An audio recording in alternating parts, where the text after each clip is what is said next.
আল্লাহ যেটা পারে ওইটা অন্য কেউ পারে, এই বিশ্বাস যারা করে তারা শিরিক করছে।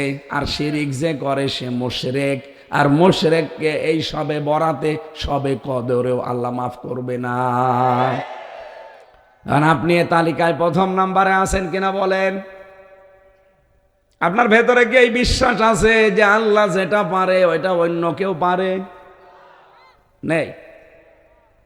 দেখেন তো আছে কিনা। এই পৃথিবীতে সন্তান শুধুমাত্র দিতে পারে কে? না অন্য কেউ পারে? কিন্তু বহু মহিলা যারা বসে আছে ওরা বিশ্বাস করে না বাবা পারে। এমনকি আমার উপরও বিশ্বাস করে অনেক মহিলা, বলে যে হুজুর মনে হয় কিছু পড়ে দিলে হবে। সেদিন বগুড়াতে এক মহিলা এসে তার স্বামীকে পাঠিয়েছে, আপেল নিয়ে এসেছে। এসে বলছো হুজুর আপেল পড়ে দেন। আমি সূরা ফাতিহা পড়ে ফু দেব, তাছাড়া কি পড়বো? কারণ এইটাই তো শেফা। কি এই যে ঝাড়ফুঁক যা করা হয় এই সূরা ফাতিহা দিয়া, নাচ ফালাক দিয়ে। আমি তো সরল মনে পড়ছি, হঠাৎ উনি আমার কানের কাছে মুখ নিয়ে বলছো হুজুর আপেল এমন ভাবে পড়বেন যেন ছেলে হয়। কেন? বলছে আমার 3 মেয়ে, আমার বউ আমারে পাঠিয়েছে যে হুজুরকে দিয়ে এমন আপেল পড়াবা এবার যেন আর মেয়ে না হয়। আমি আপেল ফেলে দিলাম, ডাক দিয়ে বললাম ভাই আপেল পড়ে যদি ছেলে হইতো আমার 3 মেয়ে হইতো না। আমি ম্যাডামের জনমের আপেল খাওয়াতাম, অথচ 2 মেয়ে হওয়ার পরে এই শেষেরটা যেটা হাফসা জান্নাত, আমি বহু চেষ্টা করেছি, বহু দোয়া করেছি, আল্লাহ অন্তত বংশের বাতি দেওয়ার জন্য একটা ছেলে দিও। আবার দিয়েছে মেয়ে। বলেন তো আপেল পড়ে যদি সত্যি ছেলে হইতো আমার ম্যাডামের ছেলে হইতো না? এই জন্য সন্তান দিতে পারে কে? এ বিশ্বাস আমাদের আছে। কোন পীর বাবা পারে? তাবিজ কবজে পারে? সুতরাং আল্লাহ যেটা পারে ওইটা অন্য কেউ। অনেকে এই দোয়া পড়ে। ইব্রাহিম আলাইহিস সালাম তিনি ৮০ বছর এই দোয়াটা পড়েছিলেন, রব্বি হাবলি মিনাস সালিহিন, হে আল্লাহ আমাকে নেককার সন্তান দাও। কি সন্তান? ৮৬ বছর একাধারে দোয়া করার পরে আল্লাহ জবাব দিয়েছেন একবার, রব্বি হাবলি মিনাস সালিহিন। হে ইব্রাহিম এতদিন পর্যন্ত দোয়া করলে, আজকে জবাব দিলাম, যাও তোমার একটা নেককার সন্তানের সুসংবাদ দিলাম। কেমন নেককার এটা? এটা গোলামিন হালিম। হালিম মানে এই যে এখন দেখলাম লেখা আছে চাচা হালিম আর মামা হালিম। এই মামা হালিম না, এই চাচা হালিম মামা হালিম না। আমার আল্লাহ তাকে এমন হালিম দিয়েছিলেন, তিনি ছিলেন সর্বোচ্চ ধৈর্যশীল। সুবহানাল্লাহ বলতে পারেন না? আপনারা শুনতেছেন? ইব্রাহিম নবী দোয়া করেছিলেন কত বছর? আরো জোরে। এরপরেও তিনি কিন্তু ধৈর্য হারা হননি, হাল ছেড়ে দেননি। দোয়া করতে করতে আমার আল্লাহ তার ৮৬ বছর পরে জবাব দিলেন মাত্র একবার। আর আপনি বিয়ের ২-৩ মাস হয় না, আপনি পাগল হয়ে যান। কোন বাবা কোথায় আছে সেখানে দৌড়ান। ওই বাবার যদি ক্ষমতা থাকতো, বাংলাদেশে বহু পীর বাবা আছে যাদের নিজেরই ছেলে মেয়ে নেই। এই কথা বলেন না কেন? এই জন্য আমাদের এই বিশ্বাসটা যাদের আছে দূর করা লাগবে। ছেলে মেয়ে না হোক, ছেলে মেয়ে দেওয়ার মালিক কোন মাজার, কোন কবর, কোন বাবা। যেহেতু শুধুমাত্র পারে কে?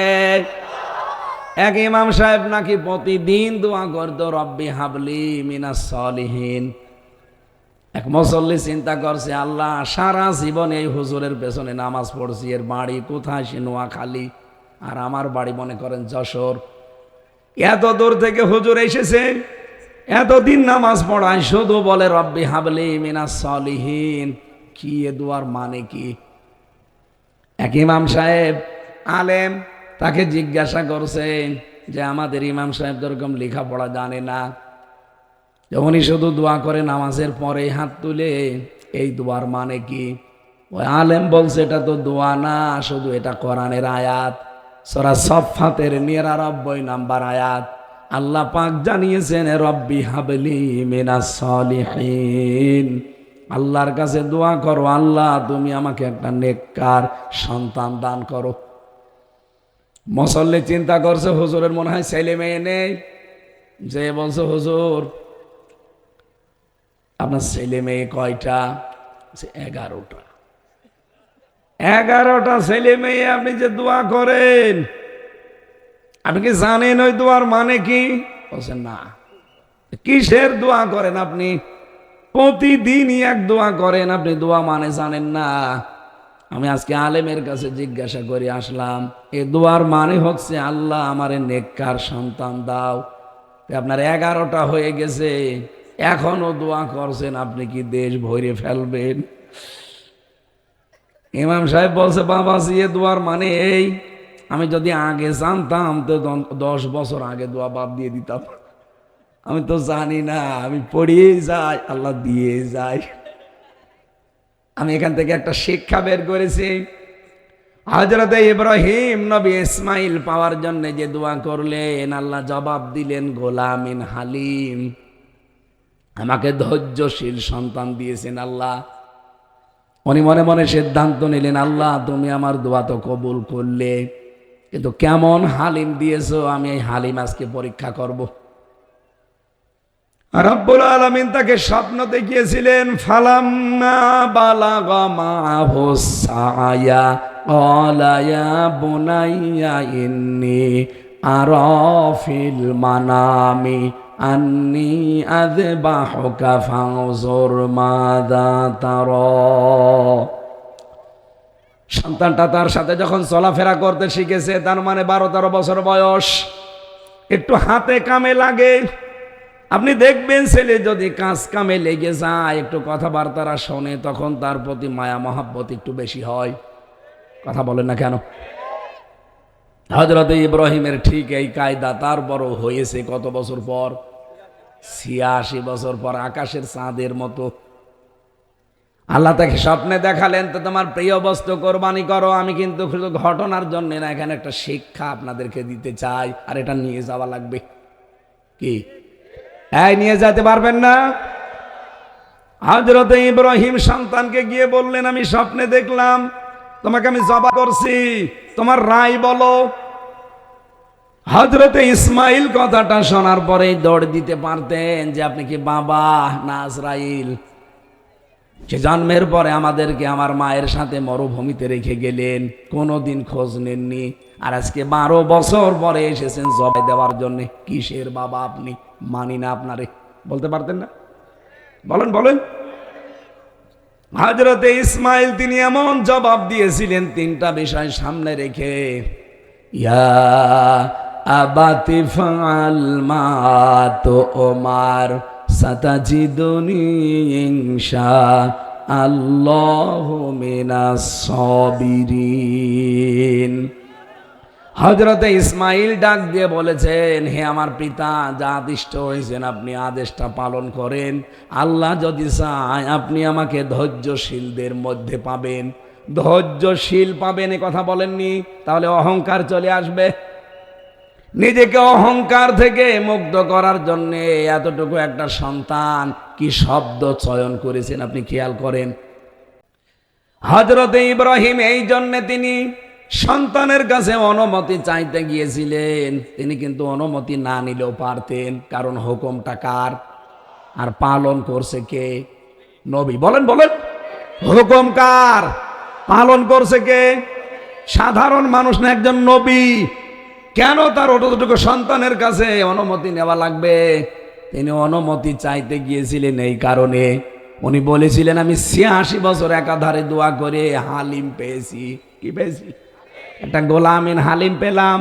এটা কেমন হালিম আমি আজকে দেখব, ওকে আসলেই ধৈর্যশীল। এই জন্য অনুমতি চাইতে গিয়েছিলেন। আর সন্তান জবাবও দিয়েছে 3টা কথা সামনে রেখে, হে বাবা কোনো চিন্তা নেই, আপনি চালান আপনার কাজ, যেটা আদিষ্ট হয়েছেন। আল্লাহ যদি চায় আপনি আমাকে ধৈর্যশীলদের মধ্যে পাবেন, কোনো চিন্তা করবেন না।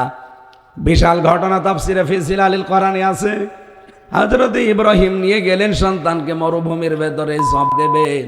আল্লাহ তখন ডাক দিয়েছেন, ফালাম্মা আসলামা ওয়া তাল্লাহু লিল জাবিন। বলেন আল্লাহ। ফালাম্মা আসলামা, এটা দ্বিবচন। ও নড়াইলবাসী, এইটাই আজকের আলোচনার শিক্ষা।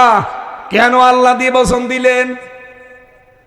আল্লাহ বলেন দুইজনেই যখন এগ্রি হয়ে গেছে, দুইজনেই যখন রাজি হয়ে গেছে, তখন আল্লাহর এই বিধানটা পালন করা তাদের দ্বারা সহজ হয়েছে।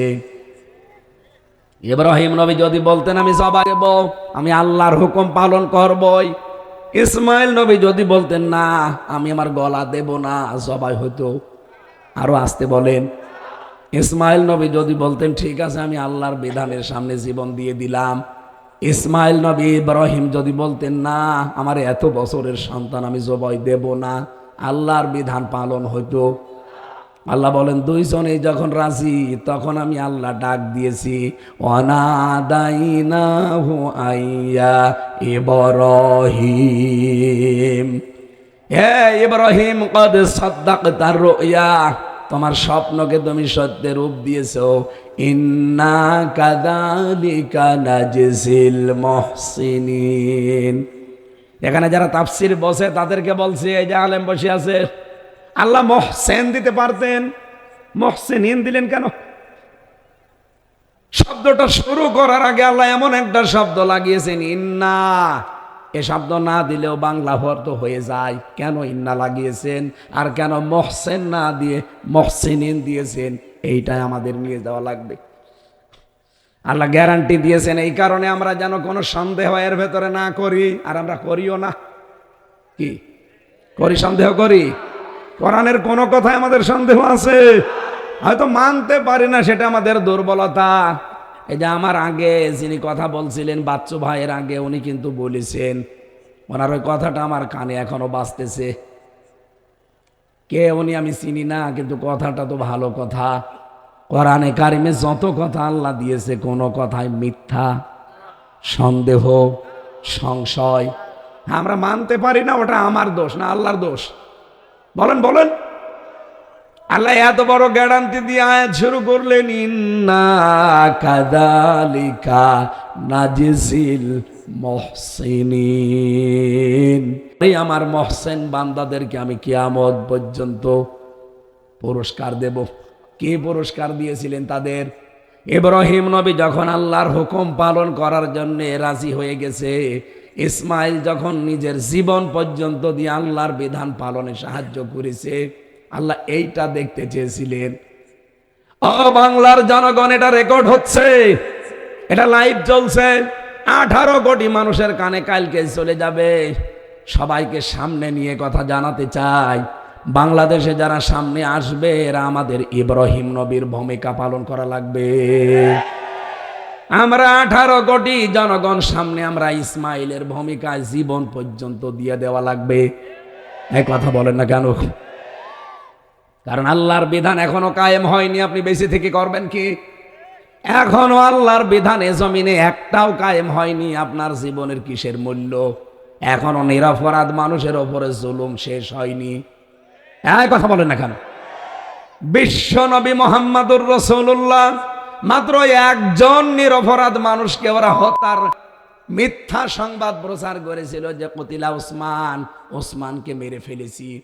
এ কথা শোনার পরে নবীজি নিজে 1399 জন মানুষকে ওই বাবলা গাছের নিচে হুদায়বিয়া জায়গায় আমি নিজে দেখে এসেছি।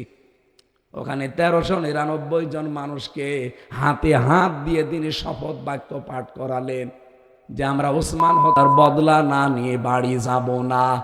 হজ থাক পরে করব, রোজা ভেঙে ফেলো পরে করে দেব।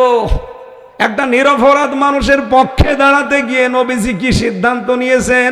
আল্লাহর 2টা বিধান বাদ দিলেন, হজ আর রোজা।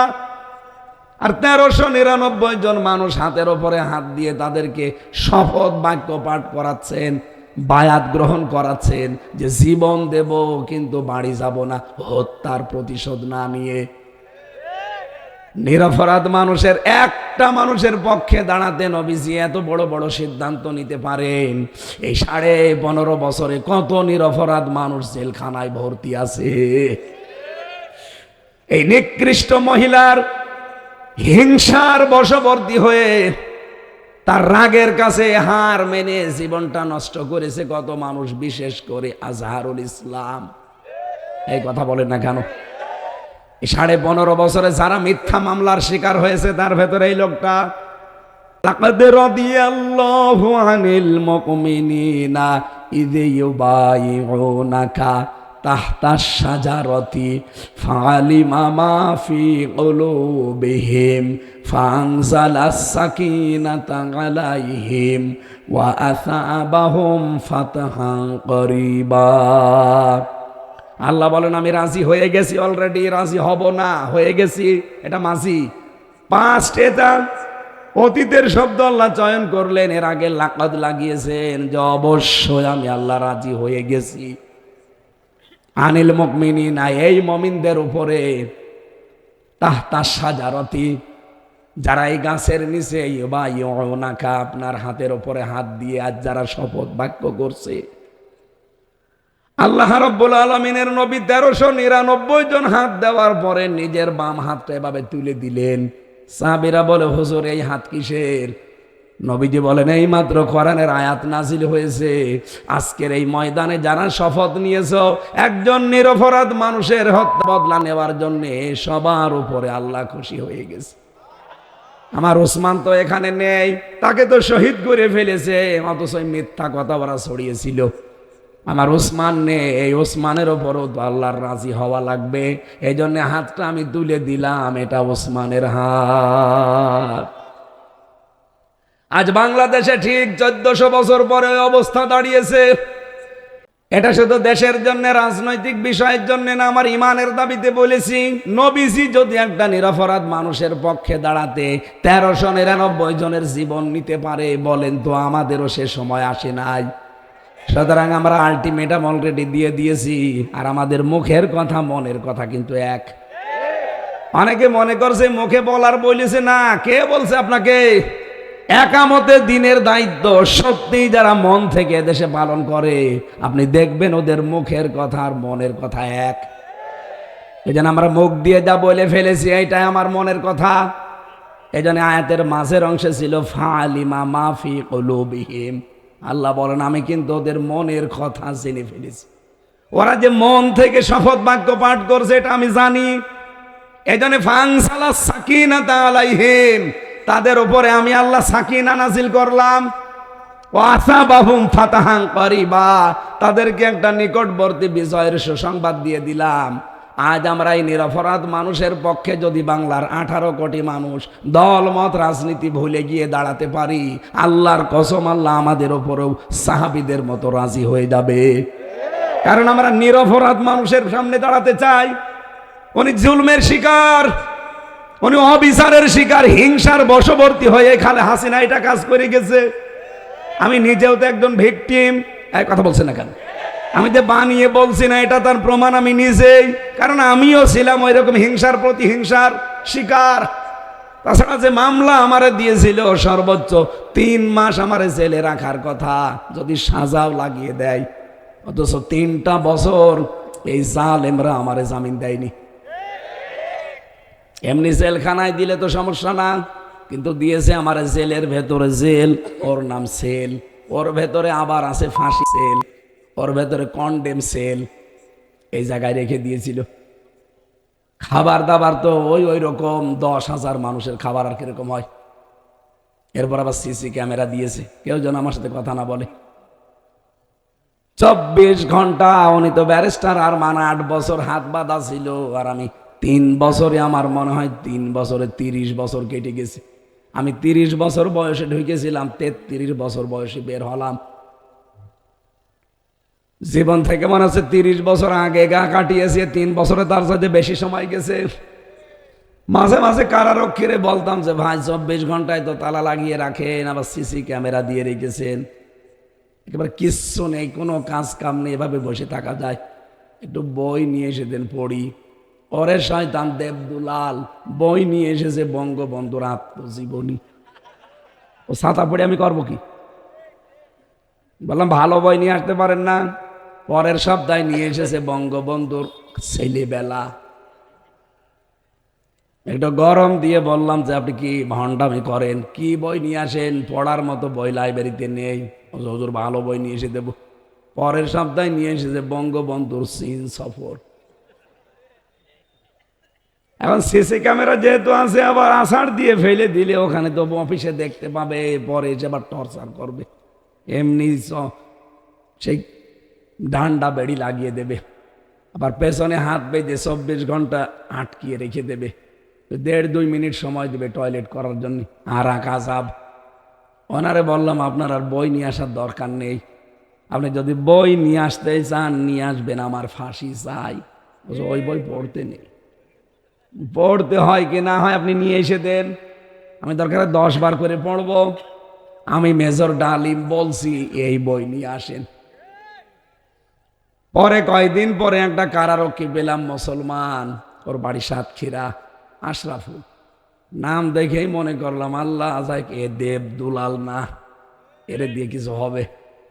ওরে বললাম ভাই আপনি আজহার সাহেবের কাছে যেয়ে বলবেন হামজা বই চেয়েছে, কারণ ওনার কাছে বই আছে আমি জানি। উনি পাঠিয়েছে প্রোডাক্টিভ মুসলিম আর কারাগারে রাত দিন জয়নব আল গাজালির। পরের সপ্তাহে বললাম যে ভাই আপনার খোঁজে থাকলে 2টা তাফসির এনে দিয়েন। আল্লাহর ইশারাও 2টা তাফসির নিয়ে এসেছে, ফি জিলালিল কোরআন আর তাফহিমুল কোরআন। এই বাংলাদেশে এখন 42টার উপরে তাফসির পাওয়া যায়, আর আমার কাছে সবচাইতে প্রিয় ভালোবাসার তাফসির এই 2টা। আল্লাহ মনে হয় এবার হাত দিয়ে ওই 2টাই নিয়ে এসে দিয়েছে। হিংসার বশবর্তী হয়ে মানুষ কি করতে পারে আমি দেখেছি।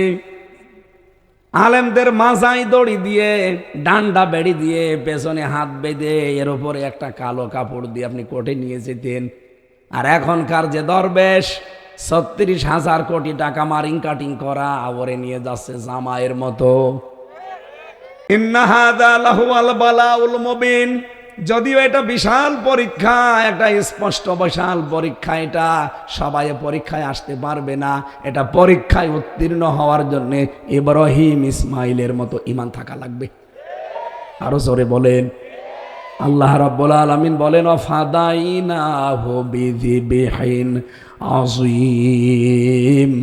তাদের এই কোরবানির কারণে আমি বিশাল একটা কোরবানি তাদের জন্য পাঠিয়ে দিলাম, জান্নাতের একটা দুম্বা। সুতরাং আমাদেরও সামনে এই বাংলাদেশটা একটা জান্নাতের পরিবেশ তৈরি হতে যাচ্ছে। কথা বলেন না কেন? আমরা ইব্রাহিম এবং ইসমাইলের ভূমিকায় আসতে রাজি আছি? হ্যাঁ রাজি আছে। সামনে আর বেশি দিন বাকি নেই। আন্তর্জাতিক মহলগুলো এই দেশের রিপোর্ট দিয়েছে, এই দেশে এখন 100 জনের 66 জন মানুষ চাচ্ছে দিন কায়েম হোক। আর কিছুদিন যেতে দেন, এদেশের 100 জনের 100 জন মানুষ বলবে আমরা কোরআনের আইন চাই। কারণ সব আইন আমাদের দেখা শেষ। কে কথা বলেন না কেন? ডক্টর কামালের তৈরি করা এই সংবিধান আজ 54 বছর বাংলাদেশে চলছে, 17 বার পরিবর্তন হয়েছে, কিচ্ছু শান্তি আমরা পাইনি, আরো অশান্তির দাবানল চলেছে। এদেশে চোর চুরি করলে ডাকাত হয়, ডাকাত চুরি করে জেলে গেলে খনি হয়। এমনকি অনেক গাঁজাখোরকে দেখেছি জেলের ভেতরে গাঁজার গাছ লাগায়। আমি যেই তালায় থাকতাম তার নিচ তালায় এক গাঁজাখোর, ও গাঁজার গাছ লাগিয়েছে 2 মাস আগে, এত বড় হয়ে গেছে টপের ভেতরে। জেলার একদিন এসে বলছে ওই গাঁজার বীজ পেলি কোথায়? বলছে স্যার আমি ওই যে মামলার হাজিরা দিতে গিয়েছিলাম, আমার শোভাকাঙ্ক্ষী বাইরে আছে, আমার দোস্তরা, তারা আমার আসার সময় একটা টোপলা দিয়েছিল গাঁজার বীজের, ওটা আমি মুখের ভেতরে নিয়েছিলাম। এই জায়গায় ঢোকানোর সময় যখন ম্যাচিং দিয়ে স্ক্যান করে আমি ধরা পড়িনি, চুরি করে চলে এসেছে ভিতরে। আর ওই গাছ আমি এই যে টবের ভেতরে লাগিয়েছি, দেখেন স্যার 2 মাসে কত বড় হয়েছে। হিন্দু তো বলছে আরে শয়তান, ধরে গাঁজা খাওয়ার কারণে পুলিশে ধরে দিল জেলে। তুই জেলের ভেতরে গাঁজার গাছ লাগিয়েছিস, তোরে আমি কোথায় দেব? তোরে স্বর্গে দেওয়া ছাড়া উপায় নেই। ও তার জান্নাত বিশ্বাস করে না, কি বলছে? এই স্বর্গে দেওয়া লাগবে তোর। যে ডাক্তার কামালের তৈরি করা সংবিধান দিয়ে বাংলাদেশে গাঁজা খরারও গাঁজার গাছ লাগায়।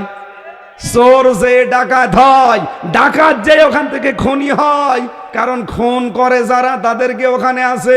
আপনি গেলে আপনাকে ট্রেনিং দিয়ে দেবে। ওখানে সুইডেন আসলাম আছে 27 বছর, মুকিম গাজী আছে আজ 43 বছর, ডেঞ্জার রাসু পড়ে আছে গোপালগঞ্জের, ভয়ঙ্কর তাজ পড়ে আছে টাঙ্গাইলের। যে সোহেল চৌধুরী হত্যার মামলার আসামি নায়ক, নায়ক নাম শোনেননি? 25 বছর আগে তাকে মেরে ফেলেছিল, সেই মামলার আসামি এবার বের হয়েছে মামুন। এই মানুষগুলোর ভেতরে আছে, এখান থেকে মূল্যচর যাবে, ওখান থেকে ডাকাত বের হবে। আর ডাকাতি করে বহু মানুষকে দেখেছি ধরা পড়েছে, তারা যায় ওখান থেকে খুনের ট্রেনিং নেয়। কারণ ওর সাথে সারাদিন বসে গল্প করে, জিজ্ঞাসা করে কোন মামলা, যেই বলে ভাই ডাকাতি করতে গিয়েছিলাম ধরা পড়ে গেছি, ধমক দেয়। আরে বেটা, ডাকাতি করতে গেলি দুটো ফেলে দিতে পারলি না?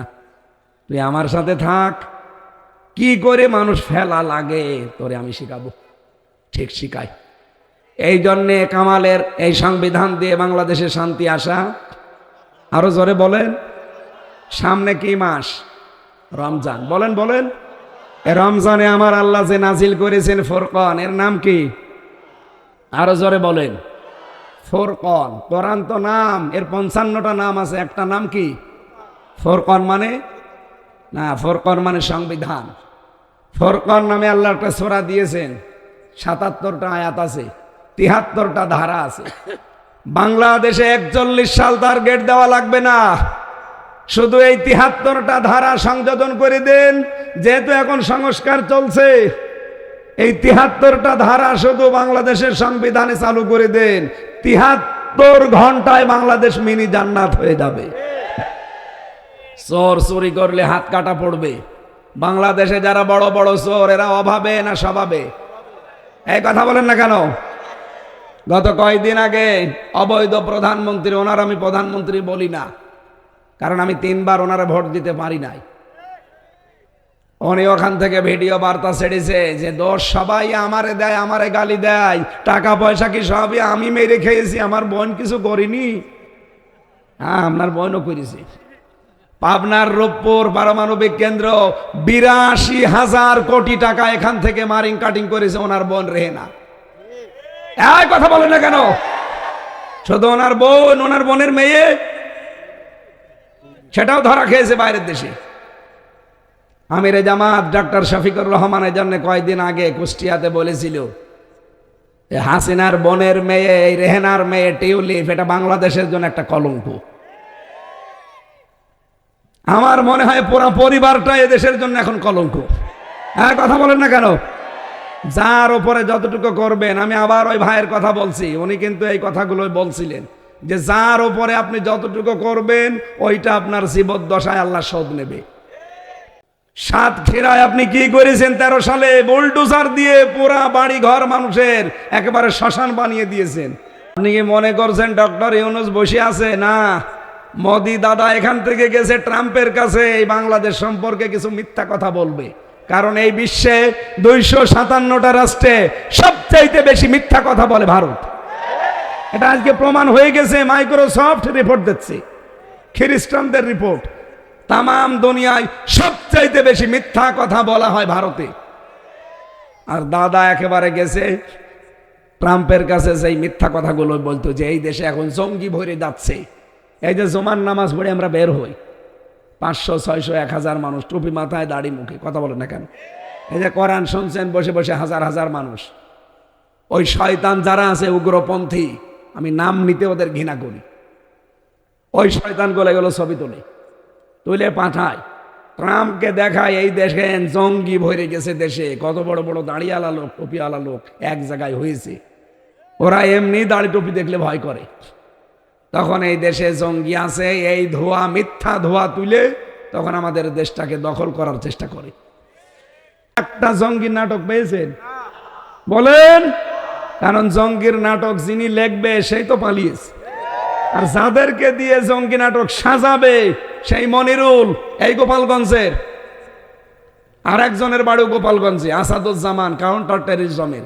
এই শয়তানগুলো আলেমদেরকে, ইসলামপন্থী মানুষদেরকে ধরতো, 1 মাস 1.5 মাস 2 মাস গুম করে রাখতো, চুল দাড়ি বড় বড় হয়ে যেত, বলতে যে জঙ্গি পেয়েছি। পুরা নাটক। এই 3 বছরে আমি বহু কিছু দেখেছি ওদের। আমার সাথে নিজেরা ওরা এই কথাগুলো বলতো যে এগুলো কিচ্ছু নেই, আমরাও জানি, কিন্তু আমাদের টিকে থাকা লাগবে এই মিথ্যার উপরে। বলেন নাউজুবিল্লাহ। ওরা ট্রেনিং নিয়ে আসতো দাদার কাছে, এই সাদা চামড়া এদের কাছে, এসে আলেমদেরকে জেলখানায় নিয়ে জঙ্গির নামারে নাম দিয়েছে আনসারুল্লাহ বাংলা টিমের প্রধান। কি ওইটা কি আমি জানি না। আমি জেলখানার ভেতরে একজনকে পেয়েছিলাম আল্লাহ দলের প্রধান আব্দুল মতিন, 17 বছর জেলে। ওনারা একদিন বললাম, ভাই আপনি তো আল্লাহ দলের প্রধান, সভাপতি, সেক্রেটারি কে? বলছে আমার ছেলে। ও সভাপতি, ওর ছেলে সেক্রেটারি, 2 জন বাপ বেটা জেলে, আর বাইরে ওদের একজনও নেই। এই হচ্ছে বাংলাদেশের জঙ্গি। একটা মানুষের জঙ্গি নাটকে ধরা পড়েনি। অথচ এই মোদি যে কিন্তু এখন এই মিথ্যা কথাগুলো ছড়াইতো আমাদের এই টুপি দেখে দেখে। ডক্টর ইউনূস মাল একেবারে খাঁটি মাল। যেই দিন মোদি গেছে ট্রাম্পের কাছে, ওই দিন আন্তর্জাতিক মিডিয়াগুলো নিয়ে আয়না ঘরে গেছে, যে দৃশ্যগুলো সব ছবি তুলে আন্তর্জাতিক মিডিয়ায় প্রচার করেছে। নিয়ে এখন কি বলবি বল? মোদির কথা শুনবে এখন? ওর বাড়া ভাতে লবণ দিয়েছে, খা। আমাকারু আমাকার আল্লাহ আল্লাহু খায়রুল মাকিরিন। যে অবস্থা করছেন, আপনার নাই ষড়যন্ত্র, কিন্তু আল্লাহর তো ষড়যন্ত্র না, আল্লাহর কৌশল। আপনি যা করবেন একটাও হালে পানি নেবে না, সব আল্লাহ ফাঁস করে দেবে। কারণ এই দেশে এমন এমন কিছু মানুষ তৈরি হয়ে গেছে যারা দেশটার জন্য অন্তত জীবন দিতেও পেছপা হবে না ইনশাআল্লাহ। এখানে সামনে আসছে কোরআনের দিন, ইসলামের দিন, এটা আমরা যেন চর্ম চোখে দেখতে পারি। বলেন আমিন। আরো জোরে বলেন আমিন। দরুদ সালাম পাঠ করার মাধ্যমে যেই 2টা কথা তুলেছিলাম, যে সবে বরাত বলেন, সবে কদর বলেন, আল্লাহ মাফ করে না 2 প্রকার মানুষ। একটা মুশরিক, আর মুশরিক হচ্ছে তারা আল্লাহ যেটা পারে ওইটা অন্য কেউ পারে এই বিশ্বাস যারা করে। আমি একটা উদাহরণ দিয়েছিলাম, সন্তান দিতে পারে কে? অন্য কেউ পারে? তাহলে এই শিরকি যাদের আছে তারা এখন থেকে তওবা করেন। এই কথা বলেন না কেন? 2 নাম্বারটা একটু কড়া, বলবো এটা নাকি নির্বাচনের পরে বলবো? ঠিক আছে, আমি দ্বিতীয়টাও বলছি। যেহেতু 120টা, এতগুলো বলা তো সম্ভব না, 2 নাম্বার পয়েন্টটা বলছি। এই তাকান, আলা লাহুল খালকু ওয়াল আমরু তাবারাকাল্লাহু রাব্বুল আলামিন। সূরা আরাফের 54 নাম্বার আয়াতে আছে, শেষের দিকে পাবেন। আল্লাহ বলেন, জমিন সৃষ্টি করেছি আমি, আইন চলবে আমার। সুতরাং পৃথিবী বানিয়েছে কে? আইন চলার কথা কার? আল্লাহর। এই জমিনে আল্লাহর আইন বাদ দিয়ে যারা মানুষের তৈরি করা আইন কায়েমের জন্য দল করেন, আল্লাহর তৈরি করা আইন বাদ দিয়ে মানুষের তৈরি করা আইন প্রতিষ্ঠার জন্য যারা ভোট দেন, আপনি কিন্তু মুশরিক। কোন আলেম নিয়ে আসবেন, নিয়ে আসেন, আমার কোনো ভয় নেই। আমি আপনাকে পুষিয়ে দিতে পারলেই হলো। আমি বলেছি আল্লাহ যেটা পারে ওইটা অন্য কেউ পারে, এই বিশ্বাস করলেই সে শিরিক করে, আর শিরিক করলে সে মুশরিক। আর মুশরিককে আল্লাহ সবে বরাতে মাফ। বলেন আল্লাহ যেটা পারে অন্য কেউ পারে? আইন দিতে পারে কে? আপনি কেন নিজের আইন তৈরি করে মানুষের উপরে চাপিয়ে দেবেন বলেন? এই জন্যই তো ক্লিয়ার করার জন্য বসেছি না। যাদের ভেতরে এই উল্টা পাল্টা বিশ্বাস আছে, এখনই পরিবর্তন হওয়া লাগবে। আপনি কথা দিয়েছেন আমাকে যে না আমি পরিবর্তন হব, আমি বলার দরকার বলে যাব, আপনি শোনার দরকার শুনে যাবেন। ও মাহফিল আমি করি না। আমি আপনাকে গুলিয়ে খাওয়াবো, তারপরে আমি নিজে খাবো। এখনো খাবার খাইনি, আমি যে খাবো। বলেন আপনাকে সিদ্ধান্ত পাল্টাতে হবে। আল্লাহর আইন বাদ দিয়ে মানুষের কোন আইনের পেছনে আজকে থেকে থাকতে পারবেন না। যদি আপনি এরপরেও সিদ্ধান্ত না পাল্টান, আপনি চলে যান। না আমি এখানে দেখতে চাই না, যান। এরকম কেউ থাকলে চলে যান। আজকে থেকে সিদ্ধান্ত নিয়ে বাড়ি যাওয়া লাগবে, আল্লাহর আইন ছাড়া কারো আইনের পক্ষে আমি নেই। এটা যদি আমার বাবা মা ছাড়া লাগে আমি ছেড়ে দেব, যদি দল ছাড়া লাগে ছেড়ে দেব, যদি বউ ছাড়া লাগে ছেড়ে দেবো। এই কথা বলেন না কেন? কারণ আমার আসল মালিক এবং আপনজনকে। আমার বউর জন্য, মা বাবার জন্য আমার আখিরাত আমি নষ্ট করব? আপনি কি মনে করেন আপনার বউ আপনাকে খুব ভালোবাসে? হ্যাঁ আমি জানি, কিন্তু আপনি এখন মারা যান, আপনার বউ হয়তো পাগলের মতো কান্নাকাটি করবে, 2 দিন একেবারে পাগল হয়ে যাবে, 3 দিন না খেয়ে থাকবে, 7 দিন চিন্তায় কথা বলবে না, 40 দিন সাদা কাপড় পরে থাকবে, 4 মাস 10 দিন পর্যন্ত একটু মন খারাপ থাকবে। ওর বাবা আর মা এসে নিয়ে যাবে বাড়িতে, বলবে আর কতদিন? 4 মাস 10 দিন পরে ঠিকই একটা ছেলে দেখে তার বিয়ে দিয়ে দেবে। 2-4 দিন সংসার হয়ে গেলে ওই মেয়ে তার বাবা মার কাছে কল দেবে, আপনার বউ বলবে বাবা খুব ভালো কাজ করেছো, আগে যেটা ছিল ওর চাইতে স্বামী 100 গুণ ভালো। এইটা হচ্ছে দুনিয়া, এইটা কি? সুতরাং এইরকম বর জন্য, এইরকম ছেলে মেয়ের জন্য, এইরকম মা বাবার জন্য আমার বিশাল আখেরাত আমি নষ্ট করবো? আমি কি পাগল হয়ে গেছি? আরে ভাই, কোরআনের চোখ লাগিয়ে দেখতে পাচ্ছি আপনি পাগলামি করছেন। আপনি মানুষের তৈরি করা আইনের পেছনে সময় দেবেন কোন কারণে? আপনার সময়, আপনার সম্পদ, আপনার জীবনের দাম নেই। একটা কুকুরের আইন মানে না, আর আপনি মানুষ হয়ে মানুষের তৈরি করা আইন মানবেন? আল্লাহ কি খেলা করছে বসে বসে? সুতরাং আজকে সিদ্ধান্ত পাল্টাতে হবে, নাই তো মাহফিল করার দরকার নেই। এটা বাদ দিয়ে আগামী থেকে গাছের গান দেবেন। ও বলছে ঠিক, তারপরেও ও মানবে না। আমার তাহলে গলা নষ্ট করাই বেকার হচ্ছে না? আরে ভাই, নড়াইল তো আমার নিজের জেলার মতো, কারণ এটা খুলনা বিভাগ না। অন্যান্য বিভাগে গেলে মনে হয় যে বাড়ি থেকে একটু দূরে গেলাম, আর নিজের এই বিভাগে, আমার তো এই বিভাগে বাড়ি কুষ্টিয়া, এই খুলনা বিভাগের যে কোনো জেলায় গেলে মনে হয় যে বাড়ির ভেতরে আসি। সুতরাং আপনাদেরকে আমি আপন ভাই আপন বোনের মতো ভালোবাসি, মন থেকে বলছি, আল্লাহর কসম, আপনি কোরআনের চোখ লাগিয়ে দেখেন আপনি জাহান্নামে যাচ্ছেন। সবে কদরও মাফ করবে না যদি এই সিদ্ধান্ত না পাল্টান। আইন চলবে, কারণে জগৎ বানিয়েছে কে? আমি 2টা পয়েন্ট বললাম, একটা সন্তানের, একটা আইনের, এরকম 120টা আছে, সবগুলো আমরা আজকে বলছি না। 2 নম্বরে আল্লাহ মাফ করে না তাদেরকে যারা হিংসুক। কি? এদেশে তো হিংসা নেই, আমার হোক অন্য কারো যেন না হয়, এটার নাম হিংসা। এই হিংসা যাদের ভেতরে আছে, তাদের আমল আখলাক যায় আছে, টোটা ফাটা যে খেদমত গুলো করেন, নেক কাজগুলো করেন, ওগুলো সব পুড়িয়ে ছারখার হয়ে যাচ্ছে। নবীজি বলেন, কাঠে আগুন লাগিয়ে দিলে যেমন পুড়ে যায়, যাদের ভেতরে যাররা পরিমাণ হিংসা আছে তাদের নেকি সব পুড়ে যায়। সুতরাং আমার মতো এরকম পাগলামি আমরা যেন আর না করি। হিংসা করা যাবে না, কয়দিনই বাঁচবো, যে যা করছে করুক, ওর সম্পদ হচ্ছে হোক, আল্লাহ তুমি আমাকেও দাও না, আমারই হবে আর কারো যেন না হয়, এটার নাম এটা। আর আমার আজকের তেলাওয়াত কিন্তু আয়াত সূরা আহজাব 45-46 নম্বর আয়াত, আমি 15টা পয়েন্ট করেছি আয়াত থেকে।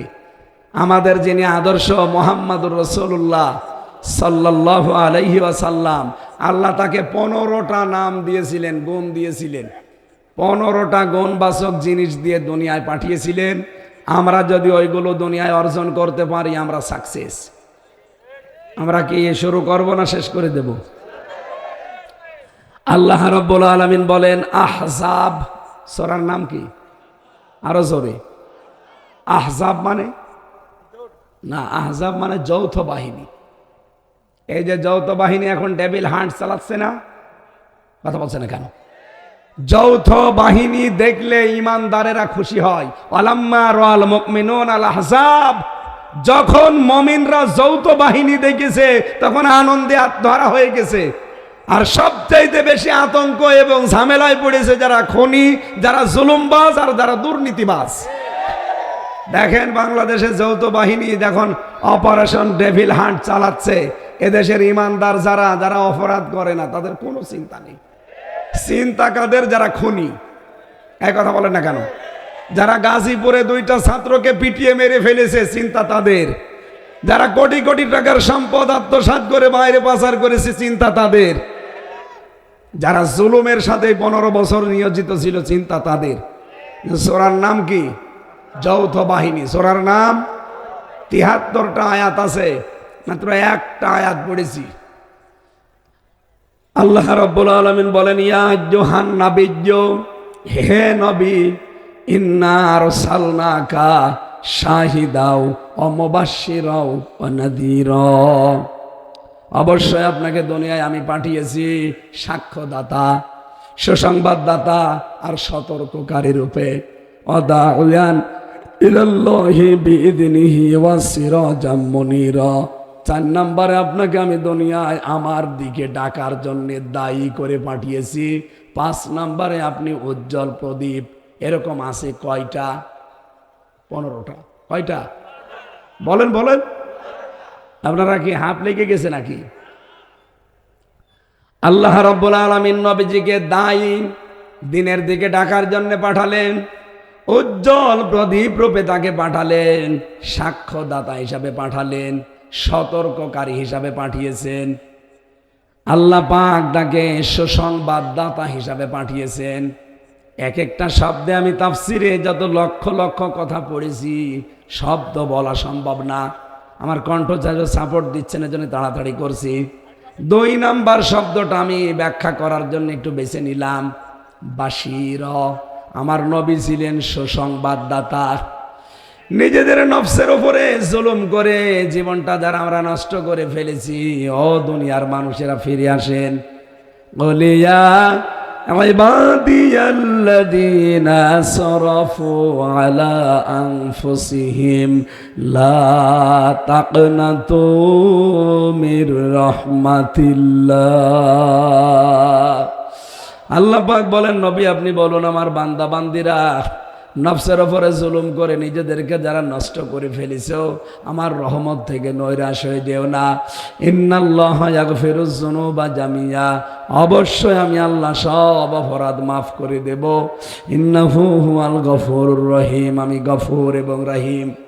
আয়াতটা যখন নাযিল হয়, হযরতে দাহিয়াতুল কলবি রাদিয়াল্লাহু তাআলা আনহু মসজিদে নববীতে তিনি অঝর নয়নে কাঁদছিলেন। নবীজি বললেন, কি হয়েছে, কাঁদো কেন? হে নবী, আপনি তো বললেন আমার জীবনের সব অপরাধ কালেমা পড়ার পরে মাফ হয়ে গেছে। মাত্র আর 7 দিন আমি মুসলমান হয়েছি। কয়দিন? এইদিকে তাকান। 7 দিন আমি মুসলমান হয়েছি। আমার অন্তরের ভেতরে এখনো পর্যন্ত একটা ব্যথা। আপনি যে বললেন সব আমার মাফ হয়ে গেছে, কিন্তু না, আমার একটা অপরাধ মনে হয় আল্লাহ মাফ করে নাই। নবীজি বললেন, কি করেছে এমন বলো দেখি। আমার সন্তান সম্ভবা স্ত্রীকে আমি পাঠিয়ে দিয়েছিলাম শ্বশুর বাড়িতে, যে সন্তানটা খালাস করে আসবা, যদি ছেলে হয় জাকজমক করে আসবা, আর যদি মেয়ে হয় মেরে ফেলবা। কিন্তু আমার সন্তানটা মেয়ে হওয়ার পরে আমার স্ত্রী আমাকে বলে নাই, বলেছে মরা সন্তান হয়েছে, অন্য একজনের বাড়িতে টাকা পয়সা দিয়ে গোপনে তাকে মানুষ করেছে, 6 বছর হয়ে গেছে। হঠাৎ একদিন আমার বাড়িতে গোপনে নিয়ে এসেছে। আমি দেখার পরে মেয়েটাকে আমি নিজেই পাগল হয়ে গেছি যে মানুষ এত সুন্দর হয়। মেয়েটা কাছে গিয়ে যখন আদর আখলাক করলাম, স্ত্রী মনে মনে করছে সব আমি ভুলে গেছি। আমারে ডাক দিয়ে বলে, স্বামী আমার একটা কথা বলি, আপনি যদি কিছু মনে না করেন, এর চেহারার দিকে তাকান, এর নাক কান মুখ ঠোঁট কিন্তু আপনার মতোই মনে হচ্ছে। এই পৃথিবীতে যতগুলো সুন্দর মানুষ আল্লাহ পাঠিয়েছিলেন, তার ভেতরে এই সাহাবী একজন, দাহিয়াতুল কলবি রাদিয়াল্লাহু তাআলা আনহু। হযরতে জিবরাইল মাঝে মাঝে তার আকৃতি ধারণ করে নবীর কাছে ওহী নিয়ে আসতেন, এত সুন্দর ছিল। যেহেতু বাবার আকৃতি পেয়েছে মেয়েটা, স্ত্রী সাহস করে বলছে, স্বামী আমার, আপনি কি মনে করবেন জানি না, সন্তানটা কিন্তু আমাদেরই। আমি আদর এমন করলাম, স্ত্রী ভুলে গেছে। আমার মনের ভেতরে শয়তান এবং এই জাহেলিয়াত এমন ভাবে উকি ঝুঁকি মারছে যে না, একে রাখা যাবে না। বড় হলে যদি বিয়ে দেই, যেখানে যাবে সেখানে আমি ছোট হব, এটা আমি রাখবো না। ওকে নানির বাড়িতে নিয়ে যাব বলে বাড়ি থেকে সাজিয়ে নিয়ে গেলাম মিথ্যা ধোকা দিয়ে। বাড়ির দিকে না যে নানির বাড়ির দিকে গেলাম অন্য রাস্তায়, এক জঙ্গলের রাস্তায়, মরুভূমির রাস্তায়। নিজে একটা গর্ত তৈরি করলাম। মেয়েটা বারবার আমাকে বলছিল, বাবা আমি তো নানির বাড়িতে এর আগে মায়ের সাথে কয়েকবার গেছি, আপনি কোথায় নিয়ে আসলেন? এত কষ্ট করার দরকার নেই, চলেন আমরা ফিরে যাই। হে রাসূল, আমার মেয়েটা তো জানে না যে আমি তার জন্য গর্ত করি। শেষ পর্যন্ত তার আমি নিজে ওপর থেকে বললাম, দেখ কি সুন্দর জিনিস গর্তের ভেতরে দেখা যায়। মেয়েটা আমার কথা সরল মনে বিশ্বাস করে দেখতে গেছে। ওপর থেকে একটা ধাক্কা দিয়ে ফেলে দিলাম গর্তের ভেতরে। মেয়েটা তখন বুঝে ফেলেছে যে না, তারে আমি আর বাঁচতে দেব না। হাত জোর করে আমারে বারবার বলছিল, বাবা আমি মায়ের কাছ থেকে শুনতে পেয়েছি যে তুমি আমাকে সহ্য করতে পারোনি। আমি কথা দিচ্ছি জীবনে কোনোদিন তোমার কাছে আমি আর ফেরত যাব না, বাবা বলেও তোমার সম্মান নষ্ট করব না, দরকার হয় ভিক্ষা করে খাবো, আমার জীবনটা তুমি আজকে ছেড়ে দাও। হে রাসূল, ওই পর্যন্ত আমার মনের ভেতরে এক চুল পরিমাণে, কোনো বিন্দু পরিমাণে মায়া জন্ম হয়নি। বিশাল এক পাথর 2 হাত দিয়ে উপরে নিলাম, ওর বুকের উপরে দেখে মারলাম। ফিনকি দিয়ে রক্ত বের হয়ে আমার শরীরে লেগেছিল। ওই দিন মেয়েটা একটা আত্মচিৎকার দিয়ে বলেছিল, বাবা তোমার মতো নিষ্ঠুর বাবা যেন দুনিয়ায় আর কারো না হয়। হাদিস যিনি বর্ণনা করেন তিনি বলেন, নবীজি এই কথা শুনছিলেন মসজিদে নববীতে। আল্লাহর নবী নিজে অঝর নয়নে কেঁদে ফেললেন, ডাক দিয়ে বললেন যে মানুষ এত নিষ্ঠুর হতে পারে। আমি এই হাদিসটা যখন পড়েছি, আমার নিজের মেয়ে, 2 নাম্বার মেয়ে যেটা ফারিহা জান্নাত, আমি জেলে যাওয়ার সময় ওর বয়স 7 মাস ছিল, এখন 4 বছর।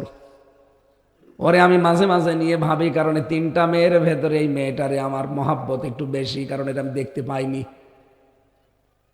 চিন্তা করি ওই সাহাবীর দিকে আর আমার এই মেয়েটার দিকে। আল্লাহ, আমার মেয়েটার চেহারা অনেক সুন্দর, এর দিকে তাকালে আমি অনেক কিছুই ভুলে যাই।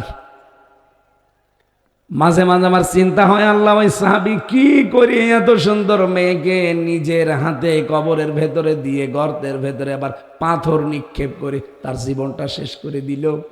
আমাকে যদি তামাম দুনিয়াও কেউ দিয়ে দেয়, আমার ফারিহার গায়ে পাথর লাগা দূরের কথা, একটা ফুলের টোকাও আমি লাগতে দেব না।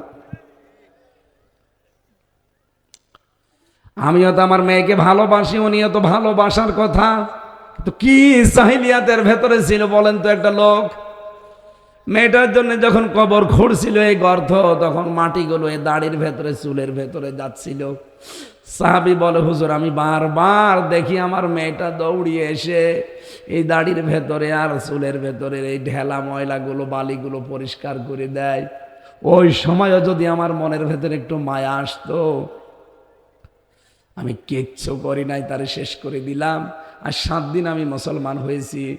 এতদিন আমার কিছু মনে হয়নি, কিন্তু আজকে আমার মনে হচ্ছে এই মেয়েটা যেন আমার মাঝে মাঝেই ডেকে বলছে, বাবা তোমার মতো নিষ্ঠুর মানুষ যেন দুনিয়ায় কারো বাবা না হয়। আপনি যে বললেন আমার সব মাফ হয়ে গেছে, কিন্তু এইটা আমার মাফ হয়েছে আমার বিশ্বাস হয় না। নবীজি তারপরেও তাকে সুসংবাদ দিলেন, শাহিদা ওয়া মুবাশশিরা ওয়া নাযীরা। হে দাহিয়াতুল কলবি, তুমি যা করেছো শুনলাম। আমি যদি তোমার মালিক হতাম, তোমার আমি মাফ করতাম না। মানুষ এত নিকৃষ্ট আচরণ করতে পারে, কিন্তু আমি তো তোমার মালিক না। তোমার মালিক একজন আছে, উনি যেহেতু কোরআনে আয়াত নাযিল করেছে, আমি তোমার গ্যারান্টি দিতে পারি আল্লাহ তোমাকেও মাফ করে দিয়েছে। সম্মানিত মা বোনেরা, কোথায় ছিলেন আপনারা? আছাড় দিয়ে মেরে ফেলতো জন্মের পরেই। কোথায় তুলে দিয়েছে আমার আল্লাহর নবী এসে ইসলামের কারণে। সুসংবাদ দিয়ে যাচ্ছি, যদি ইসলামের দেশে আবার আসে, মেয়েরা সব চাইতে দামি জায়গায় থাকবে। বিশ্ব নবী জানিয়েছেন, যার 3টা মেয়ে আছে যদি তিনটা মেয়েকে আদর যত্ন করে তাদের পেছনে খরচ করে দিন শিক্ষা দিয়ে সৎ পাত্র দেখে পাত্রস্থ করতে পারে, আমি নবী গ্যারান্টি দিলাম কিয়ামতের দিন সে আমার সাথে এইভাবে জান্নাতে থাকবে। আমি এই আশায় বকবে দিয়ে আমার তিনটা মেয়ের পেছনে শ্রম দেই, তাদেরকে দিনের শিক্ষা দিচ্ছি, তাদের পেছনে আমার সাধ্য মতো খরচ করছি। আমার পৃথিবীতে আল্লাহ রাসূলের পরে এই তিনটা মেয়ে আমার কাছে আমার পৃথিবী। আমি চেষ্টা করব তাদেরকে সৎ পাত্র দেখে পাত্রস্থ করে নবীর এই কথাকে আমল করে কিয়ামতে যেন নবীর সাথে জান্নাতে যেতে পারি, বলেন আমিন। আজকের মতো আর টানতে পারছি না। ওই যে গাড়ি আছে, মেয়েদের জীবনের ওপরে বই লেখা আছে, ওখান থেকে যাওয়ার সময় নিয়েছেন। আল্লাহুম্মা আমিন। রব্বিরহামহুমা কামা রব্বায়ানি সাগীরা। আল্লাহুম্মা রব্বিরহামহুমা কামা রব্বায়ানি সাগীরা। রব্বুল আলামিন 3 দিন ব্যাপী তাফসীর মাহফিলের সমাপনী রজনীতে রাত 11টা পার হয়ে গেছে।